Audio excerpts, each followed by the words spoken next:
Mr. Secretary, thanks so much for taking your time. In 2022, about 18,000 people from India have applied for political asylum in Austria. For several months, there was no other country with more asylum seekers here. How would you explain that? Well, I don't know the numbers. If you say so, I have to take you at your word. But my sense is that when it comes to irregular migration, sometimes, because these are done by syndicates and gangs, you never know where they end up with. I think what's important is not what happened in the past. It is that we have a commitment to ensure that movement and mobility is legal. We would like a regime, an agreed regime for that. It's good for the global workplace. It's good for the Austrian economy. And we have, that's one of the outcomes of my visit to Vienna. Another outcome is that you have assured Austria's foreign minister that India will take back all of the citizens who will not get asylum in Austria, which will probably be almost 100%. How fast will this happen? Look, in terms of our citizens, if they're proven to be our citizens, we obviously have an obligation in that regard. But what is important for us is to validate the fact that if there's somebody who's staying illegally, that they are our citizens.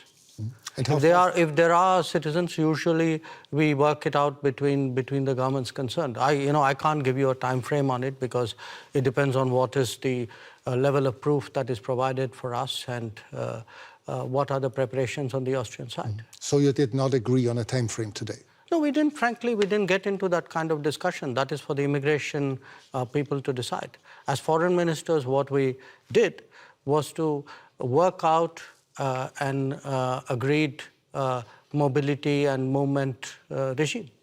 So we were looking for solutions. We weren't into the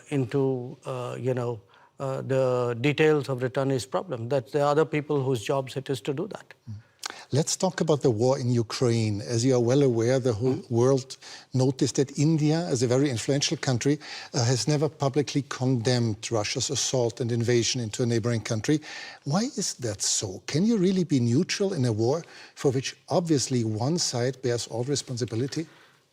Well, look, I think in international relations, you have sometimes very complicated situations.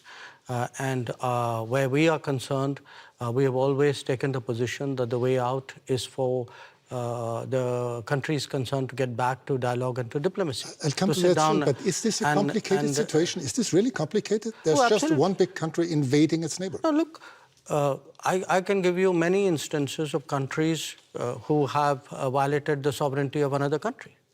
If I were to ask where Europe stood on a lot of those, I'm afraid I'll get a long silence. So do understand one thing. At the end of the day, we make judgments in foreign policy based on what we think are our long-term interests and what is good for the world. But you and Prime Minister Modi have already said that regularly call on both sides to stop the war and to negotiate. However, can one really urge Ukraine to stop defending itself? After all, there are no Ukrainian tanks in Russia. There are Russian tanks and planes and missiles destroying Ukraine. I think that's a bit of a misrepresentation. I think what we do is to say, get back to dialogue and diplomacy. There was dialogue and diplomacy in the early days of the conflict. So it's not that it didn't happen. So it's not for us to put conditions and to say this country is equal to that country. That's your judgment. But shouldn't you urge Russia to stop the war? I think we have been very clear that this conflict is not in anybody's interest, including theirs. But you wouldn't say it more explicitly? I'm a diplomat. It is my job to conduct foreign policy which serves my national interests and which serves what I believe is a long-term pathway towards peace and dialogue. Let's talk about India's interests. India does not take part in Western sanctions against Russia, but has increased its imports from Russia 5 times since the war began. By this, are you not helping Moscow? Are you not financing Russia's war? Europe imported in the same period 6 times the energy which India did. So Europe decreased its imports a lot and dramatically since the war started. You multiplied yours. No, essentially, if it is a matter of principle, why didn't Europe cut on the first day? Why didn't we see on 25th of February a complete cutoff of energy imports from Russia? But You can't say it's my principle, but by the way, I will do it by my timing. Okay, but isn't it the difference between decreasing your imports but still making sure that Europe is not freezing to death in the winter, or just increasing your imports by 5 times? No, Europe has managed to reduce its imports while doing it in a manner in which it is comfortable for Europe. No, comfortable. It's manageable. It's manageable. Maybe a little bit of an It's manageable. Now, if at 60,000 euros or whatever is your per capita income, you are so caring about your population. I have a population at $2,000. I also need energy. I'm not in a position to pay high prices. The price of oil has doubled. So, and what Europe is doing is also moving into the Middle East and diverting production out of the Middle East into Europe and raising prices. So European actions actually are putting pressure on the global oil markets and on my imports as well. So I think it's something which, if European political leadership understandably would like to soften the impact on their population, I think it's a privilege they should extend to other political leaderships as well.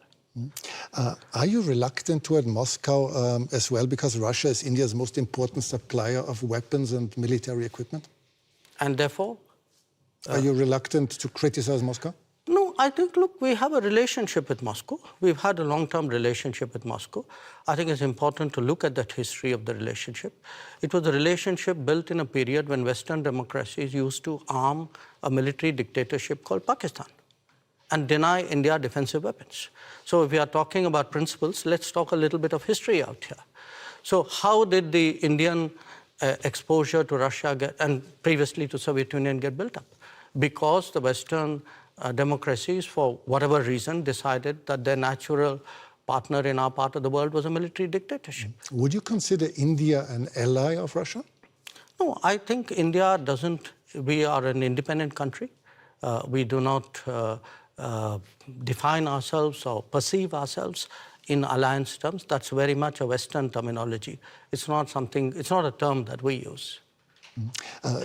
Before you said you're a diplomat, but several weeks ago you called Pakistan, your neighbor, the epicenter of terrorism. Well, I did it again today without using the word Pakistan. Yes, and this doesn't sound very diplomatic, does it?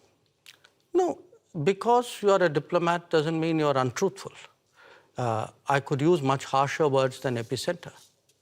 So believe me, considering what has been happening to us, I think epicenter is a very diplomatic word, because this is a country which has attacked the Parliament of India some years ago, which attacked the city of Mumbai, which went after hotels and foreign tourists, which every day sends terrorists across the border. But of course not as a country.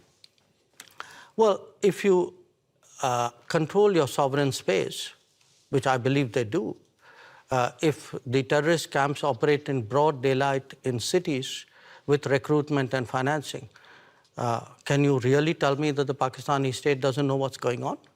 Especially if they're being trained in military-level combat tactics. So, when we speak about judgments and principles, why don't I hear sharp European condemnation of these practices which have been going on for multiple decades? Does the world have to be concerned that there someday will be a war between India and Pakistan?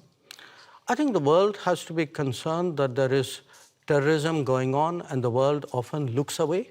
The world often feels it's not my problem because it's happening to some other country.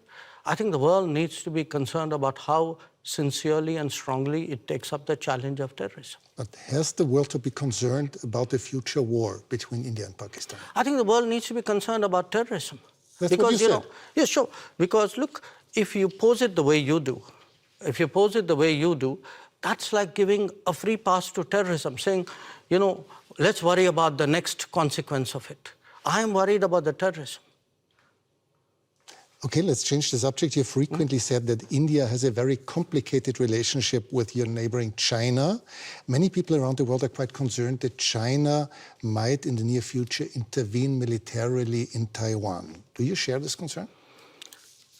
I think there's a larger concern which is based on our experiences. The concern is that we had agreements with China not to mass forces in our border areas. And they have not observed those agreements, which is why we have the currently tense situation that we do. We had an agreement not to unilaterally change the line of control, which they have tried to unilaterally do that. So there is, I think, an issue, a perception that we have, which derives directly from our experiences.